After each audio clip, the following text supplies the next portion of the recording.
Nosso estudo da semana, o título é Arrependimento e Perdão, um dos temas mais relevantes para nós que somos pecadores.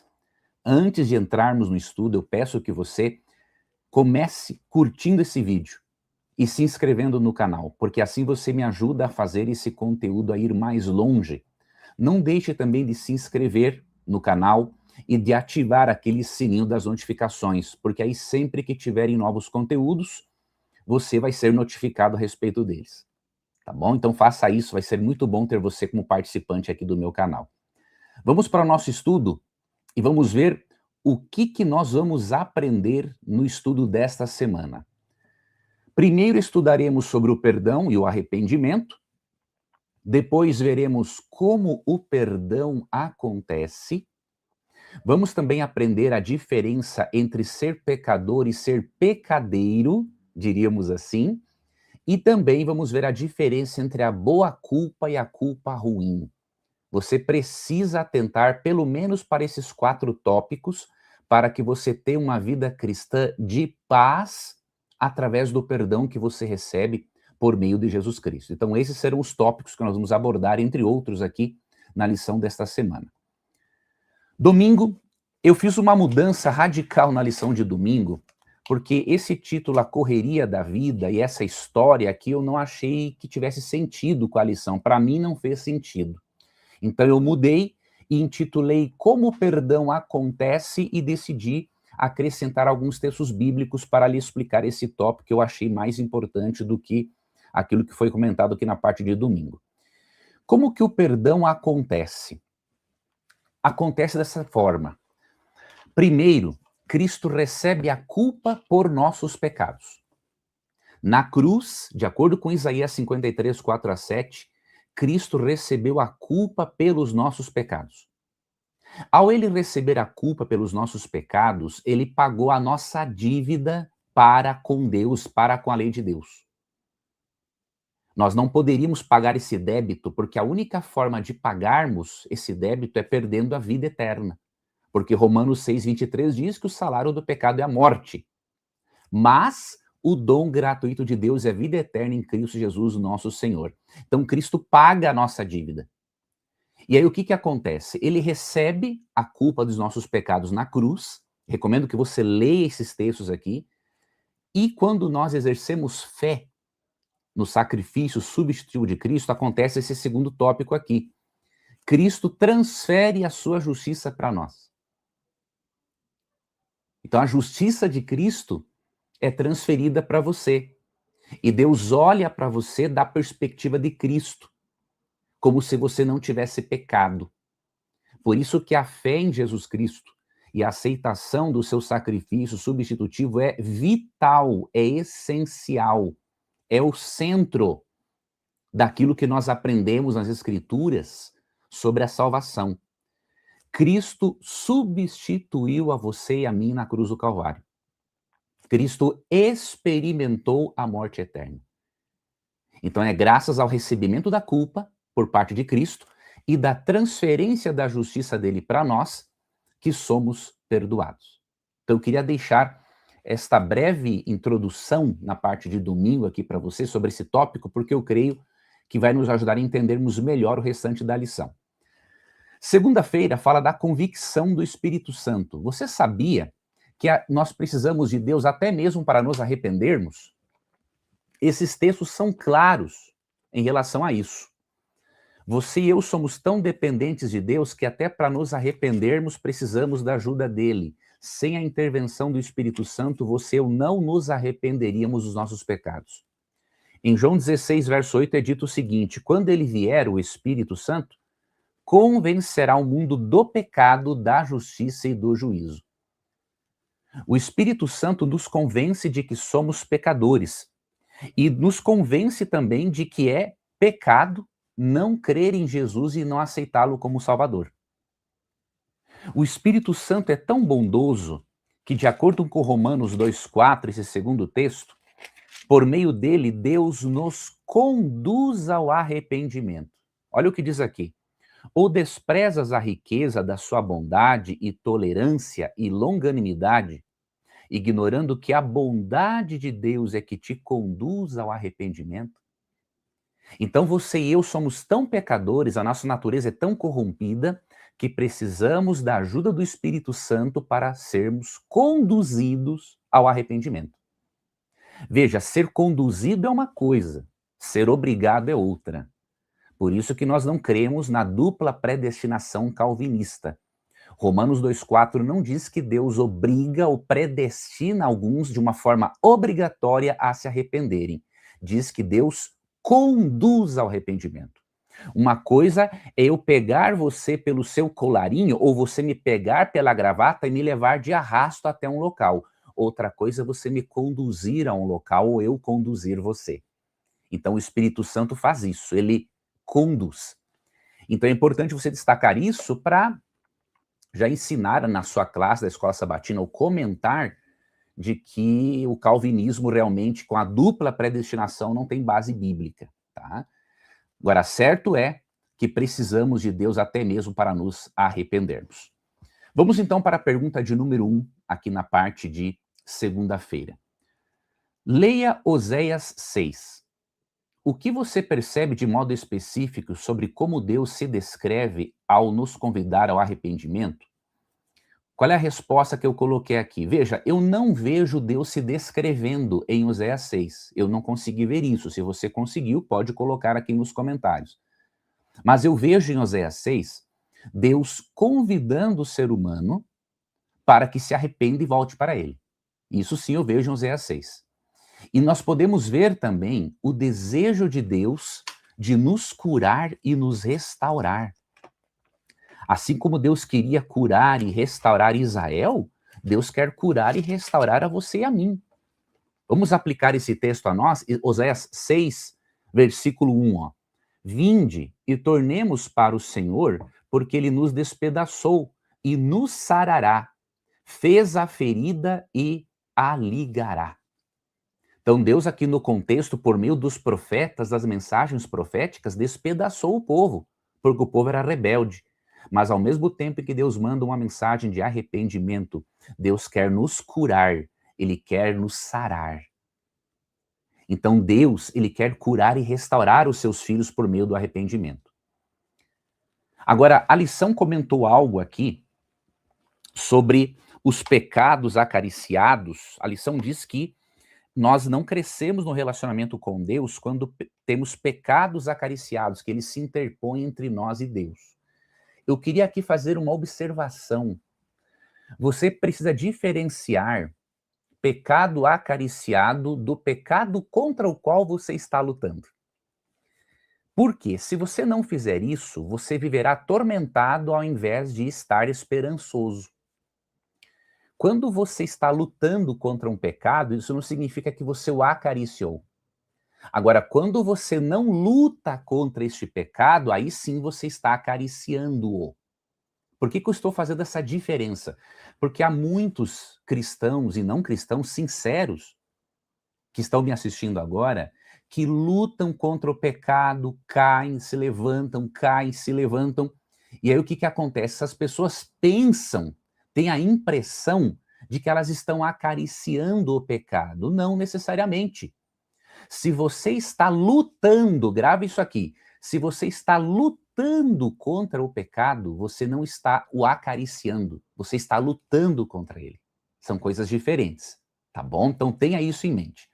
E, indo para a parte de terça-feira, depois eu vou mencionar uma outra coisa aqui para você. A parte de terça-feira fala do arrependimento verdadeiro.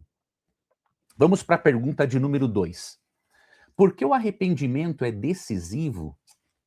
O que são os tempos de refrigério? Ali em Atos 3, 18 e 19, na verdade, verso 20, não é? Vamos aqui para a resposta. Por que o arrependimento é decisivo? Porque o arrependimento, acompanhado da conversão pela fé no sacrifício substitutivo de Cristo, permite a Deus cancelar os nossos pecados. Olha que bênção. Deus escreve ao lado dos seus pecados, perdoado. Ele os cancela no sentido de que eles não fazem mais parte da sua vida e da sua consciência. Você pode ter certeza do perdão de Deus. Agora, um comentário que eu faço aqui, a lição fez uma pergunta, não é? O que são os tempos de refrigério, de Atos 3, ali 18 a 20? Isso não foi respondido pela lição. Eu acho que não adianta largar uma pergunta dessa e não responder, sendo que não é uma expressão simples de se lidar com ela. Então, o que eu fiz? Eu peguei aqui um comentário para você, Atos, Introdução e Comentário, página 93, de Howard Marshall, para que você tenha aqui uma explicação a mais dessa expressão. Ele diz o seguinte: esta é uma frase sem paralelo, ou seja, não há na Bíblia uma frase igual a essa, que os comentários geralmente entendem como sendo uma referência à era final da salvação. Então, quando fala em Atos 3, 18 ali a 20, que nós iremos ser perdoados após a conversão e que depois virá o tempo de refrigério, se refere à era final da salvação, quando Deus vai restaurar a nós, a criação e todas as coisas, e aí sim haverá um refrigério na segunda vinda de Cristo. Então eu deixo esse comentário aqui para você poder implementar o seu estudo da lição da escola sabatina. Outro detalhe, aqui eu deixo um segundo comentário, realmente, como disse a autora da lição, o arrependimento faz essas duas coisas aqui. Traz tristeza sincera por nossos pecados, né? Isso é corretíssimo. E também o arrependimento traz decisão honesta de abandonar esses pecados. Isso está aqui na lição, na parte de terça-feira. Porém, eu acrescento o seguinte: há um abismo entre a decisão e a capacidade de fazer isso. Vamos ser honestos? Vamos ser bem sinceros? Olhe para mim. Você consegue decidir abandonar o pecado. Agora, é tão fácil abandonar o pecado quanto é fácil decidir abandoná-lo? Vamos ser bem honestos. Existe um abismo entre as duas coisas. Então, nós temos que lidar com realidade para podermos ser ajudados por Deus. Então, eu quero te explicar melhor isso. O que você precisa fazer? Se existe um abismo entre decidir se arrepender, né, com a ajuda do Espírito Santo, se há um abismo entre uma decisão honesta de abandonar o pecado e o abandono do pecado em si, o que você deve fazer? E eu coloquei isso aqui porque eu acho que senti falta disso aqui na lição. Você precisa, em sua jornada cristã, fazer pelo menos essas 5 coisas aqui que eu descrevi. Primeiro, ter paciência consigo mesmo, pois contra certos pecados você lutará a vida toda. Esta é a realidade. 2 Pedro 3,9 diz que Deus está esperando com que nos arrependamos para que Jesus volte. Ele quer que as pessoas se convertam. Mas esse texto indica também uma outra coisa, que até Jesus voltar, você vai ter que se arrepender dos seus pecados. Ou seja, você terá vitórias sobre o pecado. Você já foi liberto do poder do pecado através da cruz. Mas da presença do pecado, você só será liberto na glorificação. Então você vai ter que ter em mente que contra alguns pecados você vai lutar a vida toda. Você vai para a sepultura lutando contra alguns pecados. Essa é a realidade da vida. E o que você faz, então? Apega-se ao perdão de Jesus Cristo. Você tem que confiar, você tem que diariamente apropriar-se do perdão e da justiça de Cristo para você não desanimar e não viver sem esperança. Você tem que olhar mais para a cruz do que para você. E aí o que diz 1 João 1, 7 e 9, ó. Se, porém, andarmos na luz, como ele está na luz, mantemos comunhão uns com os outros, e o sangue de Jesus, seu Filho, nos purifica de todo o pecado. Aqui o apóstolo está escrevendo para cristãos convertidos, que continuaram sendo pecadores. Tão pecadores que no verso 8 é dito que se alguém diz que não tem pecado nenhum, é um mentiroso. Ok? Então você precisa se apegar à graça de Jesus Cristo, ao sangue dele derramado na cruz do Calvário todos os dias. E o verso 9 diz: se confessarmos nossos pecados, ele é fiel e justo para nos perdoar os pecados e nos purificar de toda injustiça. Então, se você confessa os seus pecados quando você erra e você está lutando contra eles, não está se entregando a eles, Cristo te perdoa. Você tem que crer nisso. E em 1 João 2,1 é dito que Deus escreve, João escreveu essas coisas para que nós não pequemos. Se todavia pecarmos, temos um advogado junto ao Pai, Jesus Cristo o justo, 1 João 2,1. Tá bom? Então tenha paciência com você mesmo e apegue-se ao perdão de Deus enquanto você viver. E aí você vai ter paz em Cristo. Como diz Romanos 5, verso 1. Segunda coisa que você precisa fazer em sua jornada cristã, já que há um abismo entre se arrepender, decidir abandonar o pecado e realmente abandoná-lo, você precisa diferenciar o ser pecador do ser pecadeiro. Ser pecadeiro é fazer do pecado um estilo de vida. É isso que eu quero dizer aqui para você. Você e eu não podemos ser pecadeiros. Não podemos fazer do pecado um estilo de vida. Porque quando nós aceitamos a Jesus, e fomos justificados pela fé nele, diz Romanos capítulo 6, nós somos libertos do poder do pecado. Então nós não somos pecadeiros. Mas você continuará sendo um pecador. E aqui eu tenho uma boa notícia para você. Jesus não pode salvar pecadeiros, mas ele salva todo pecador. O pecadeiro é aquele que, após receber a graça, decide permanecer no pecado. O pecador é aquele que recebe a graça, se arrepende, quer mudar, muda, mas há pecados contra os quais ele vai lutar a vida toda. Este é o pecador, esse está justificado pelo sangue de Cristo e continuará desfrutando dos méritos de Cristo ao longo de toda a sua vida. Então, o pecador que está perto de Cristo não precisa ter medo de perder a salvação. Agora, o pecadeiro, sim. Então, diferencie o ser pecador do ser pecadeiro. Diferencie do ser pecador do fazer do pecado um estilo de vida. E você vai ter mais paz na sua caminhada e na sua jornada cristã. Terceira coisa, não deixe de lutar, entregando-se ao erro. Não interrompa a vida de santificação. Não é porque Cristo lhe perdoa como pecador que você vai interromper a sua vida de santificação e vai desistir dele e vai parar de crescer. Não. Você tem que continuar crescendo, continuar lutando contra o eu, como fazia Paulo, por exemplo, em 1 Coríntios 9, verso 27. Quarta dica, você também tem que lembrar que Deus é maior do que o seu coração culpado. Esse é um dos textos mais importantes, na minha opinião, para todo pecador ter sublinhado em sua Bíblia. Olha o que diz o texto. E nisto conhecemos que somos da verdade, bem como perante ele tranquilizaremos o nosso coração. Pois se o nosso coração nos acusar, certamente Deus é maior do que o nosso coração e conhece todas as coisas. Olha que bênção. Deus é maior do que o seu coração. Deus é maior do que o seu pecado. Deus é maior do que o seu sentimento de culpa. Então, quando o seu coração lhe acusar, dizendo que você não foi perdoado, ou que você nunca vai conseguir, ou que você foi longe demais, você vai crer mais na Bíblia do que em você mesmo. Você vai crer mais em 1 João 3, 19 e 20 do que em você mesma. Combinado? É assim que nós devemos viver a nossa caminhada cristã.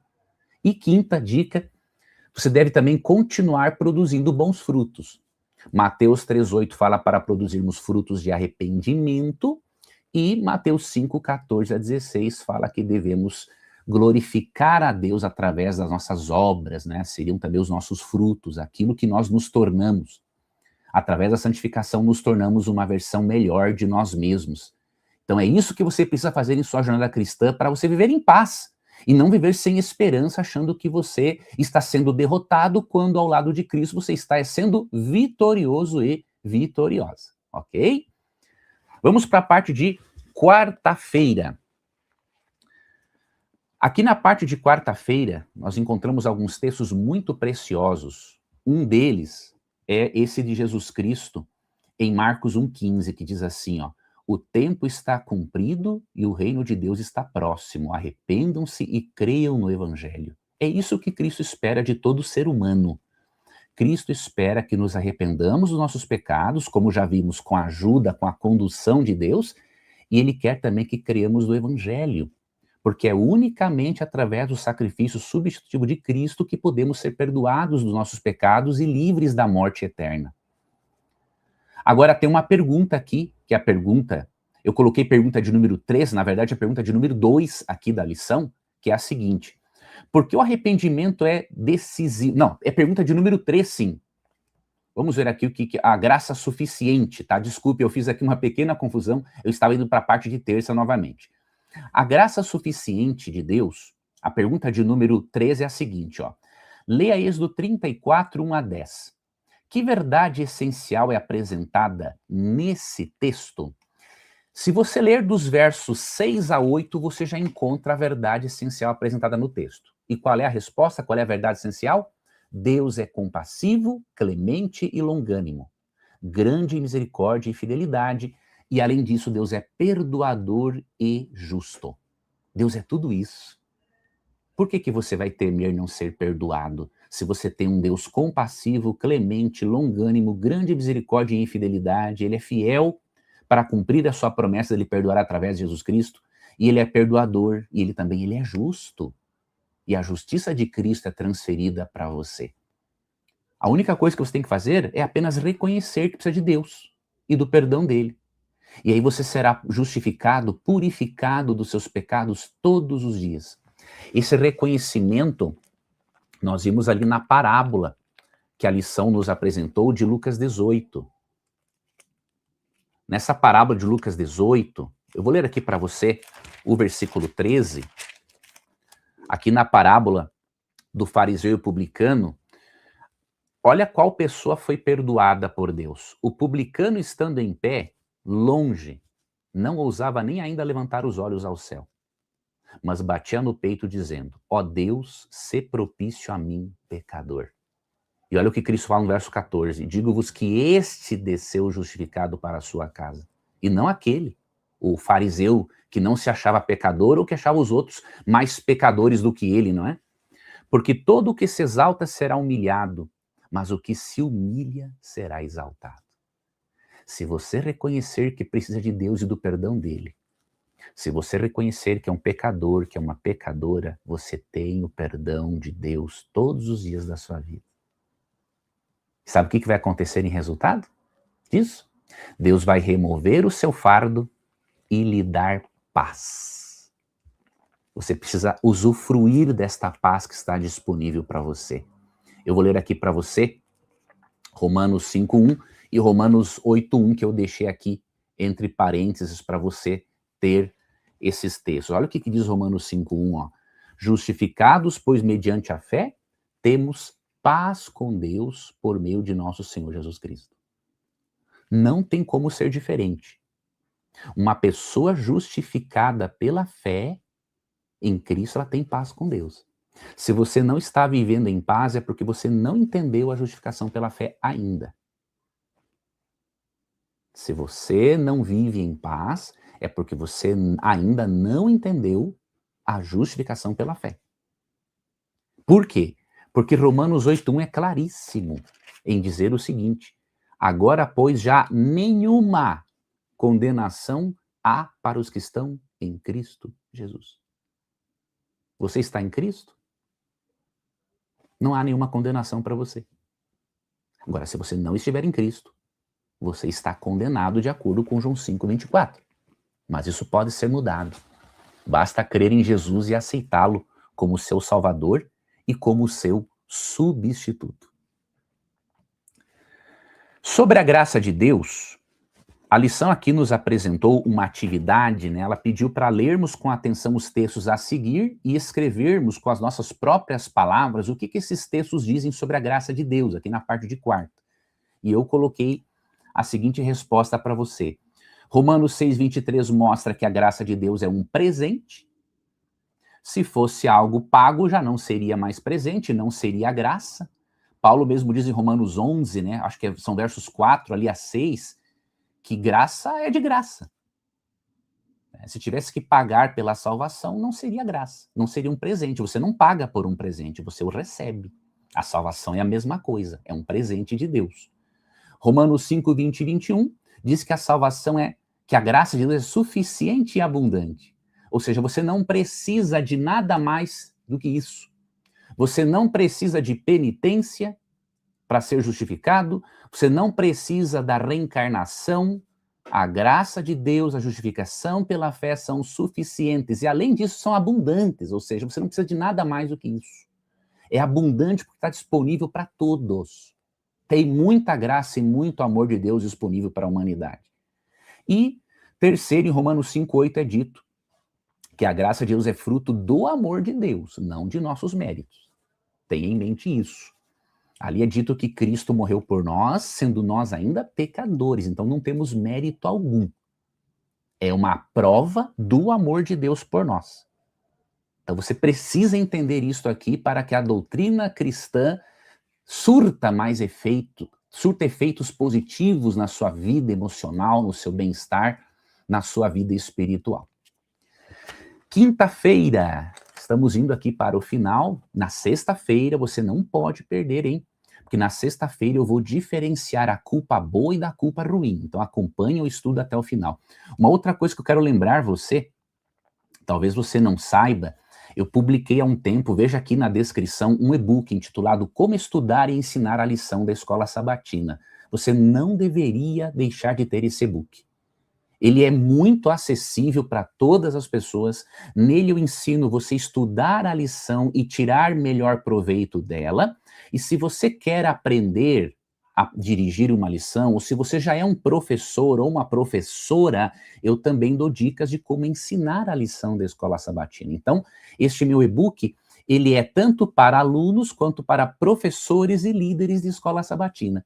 Então, vá na descrição do vídeo e adquira o seu e-book, com certeza vai ser uma bênção na sua vida e no estudo também da sua lição da Escola Sabatina. O e-book Como Estudar e Ensinar a Lição da Escola Sabatina. O link aqui na descrição. Parte de quinta-feira. Vamos aqui para a pergunta de número 4. Leia a parábola em Mateus 22, 1 a 14, contada por Jesus para explicar uma verdade sobre as vestes. Que mensagem essa parábola nos transmite? Essa parábola transmite uma mensagem muito preciosa. Qual é a mensagem? Há uma roupa adequada, grava isso aqui, para usarmos em nossa reunião festiva com Cristo na eternidade. As vestes da justiça dele. Sem elas ficaremos de fora. Esta é a verdade que nós encontramos aqui na parábola de Jesus. Se você quer participar dessa comemoração festiva com Cristo, se você quer participar das bodas de Cristo, você não pode estar sem as vestimentas adequadas. E as vestimentas adequadas são as vestes da justiça de Cristo. Um exemplo muito claro disso está lá em Zacarias, capítulo 3. Né? Nós percebemos no texto bíblico, deixa eu só conferir se é esse mesmo, quando as vestes sujas de pecados do sumo sacerdote Josué foram substituídas, exatamente, Zacarias 3, pelas vestes dadas por Deus. Isso aqui representa a justiça de Cristo que é transferida para o pecador. Você tem que ter em mente uma coisa, esse segundo tópico aqui do slide. Só uma obediência pode salvar você e eu. Você sabia disso? Só uma. A obediência de Cristo. Olha o que diz Romanos 5,19. Porque como pela desobediência de um só homem, Adão, muitos se tornaram pecadores, assim também, por meio da obediência de um só, muitos se tornarão justos. Se unicamente a obediência de Cristo torna você justo, a sua obediência e de mais ninguém tem papel na justificação. Você entendeu essa verdade? Escreve aqui nos comentários, só a obediência de Cristo me torna justo. Escreve aqui, se você crê nisso, e se você quer memorizar isso, só a justiça de Cristo, só a obediência de Cristo me torna justo. É a única obediência que nos salva, é a obediência de Cristo. Tá bom? E eu deixo para você também essa citação do Parábola de Jesus, página 182, muito bonita a citação. A justiça de Cristo e seu caráter imaculado é pela fé comunicada. Ela é comunicada a nós, ela é transferida a nós. Comunicada a todos os que o aceitam como Salvador pessoal. Essa é a doutrina da justificação pela fé. Sexta-feira, você vai aprender aqui a diferenciar entre a boa culpa e a culpa ruim. Isso aqui é fundamental. É uma das coisas mais importantes da nossa jornada cristã. Porque se você não diferenciar isso, você poderá estar sofrendo uma pressão espiritual que não vem do Espírito Santo, mas de Satanás. Você sabia disso? Preste atenção nisso aqui, e aí nós vamos finalizar a lição com esse texto e com este comentário. Eu coloquei aqui 2 Coríntios 7, versos 9 e 10, na Nova Almeida atualizada. Vou ler e vou te explicar. Mas agora me alegro, não porque vocês ficaram tristes, mas porque essa tristeza os levou ao arrependimento. Olha aqui a tristeza de acordo com Deus, ó. Ela traz arrependimento. Pois vocês foram entristecidos segundo Deus, para que, de nossa parte, não sofressem nenhum dano. Porque a tristeza, segundo Deus, produz arrependimento para a salvação, que a ninguém traz pesar. Olha aqui, ó. Pesar não vem de Deus, mas a tristeza do mundo produz morte. A tristeza, segundo Deus, traz sim uma tristeza pelo pecado, porém ela traz arrependimento para a salvação. A tristeza segundo o mundo e que Satanás quer que nós sintamos, ela produz pesar e produz morte. Morte espiritual, enfermidade emocional, tudo isso. Então, se você sente uma tristeza saudável pelo pecado, agradeça a Deus por isso. Porque é o Espírito Santo convencendo você de que Ele te ama e que Ele quer o melhor para a sua vida. Agora, se você sente pesar, remorso, e isso te massacra, não vem do Espírito Santo, vem do mundo, vem de Satanás. E você tem que tirar isso da sua vida definitivamente. Porque Deus quer ver você bem espiritualmente e bem emocionalmente. Me diz no comentário se o estudo desta semana aqui no meu canal te ajudou. E se você quiser ir além e desfrutar de certos benefícios que eu dou para o meu clube de membros, considere se tornar um membro do meu canal. Todos os meus assinantes estão recebendo brindes. Um que é dado a todos, aos apoiadores ministeriais, é o acesso a um curso sobre oração. Como ouvir a voz de Deus através da oração. 15 aulas preciosas que eu dou para todas as pessoas. Agora, os alunos do plano aluno bereano, ele recebe esses slides aqui, comentados para poder estudar a lição. Então considere se tornar um membro do meu canal, porque assim você vai receber materiais de qualidade, conteúdos exclusivos, acessos antecipados, estudos profundos, e você vai estar me ajudando a ir mais longe nesse trabalho. Você me ajuda, por exemplo, eu aumentar cada vez mais aqui a minha biblioteca para que eu possa produzir conteúdos novos e edificantes para a sua fé. E eu quero que você conte comigo sempre neste propósito, até o dia da volta de Jesus ou até o dia da minha morte. Enquanto isso, considere ser membro do meu clube, faça parte do meu clube de membros e, se for um aluno bereano, você recebe esses slides aqui, esse resumo comentado da lição toda semana aqui mesmo no YouTube, numa aba chamada Posts, a qual os membros têm acesso. Tá ok? Eu vou esperar então a você.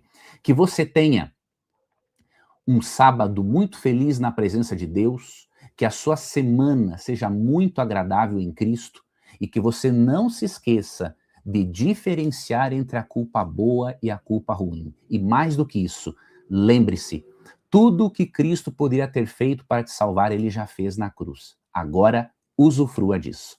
Um forte abraço e nos vemos em um próximo estudo.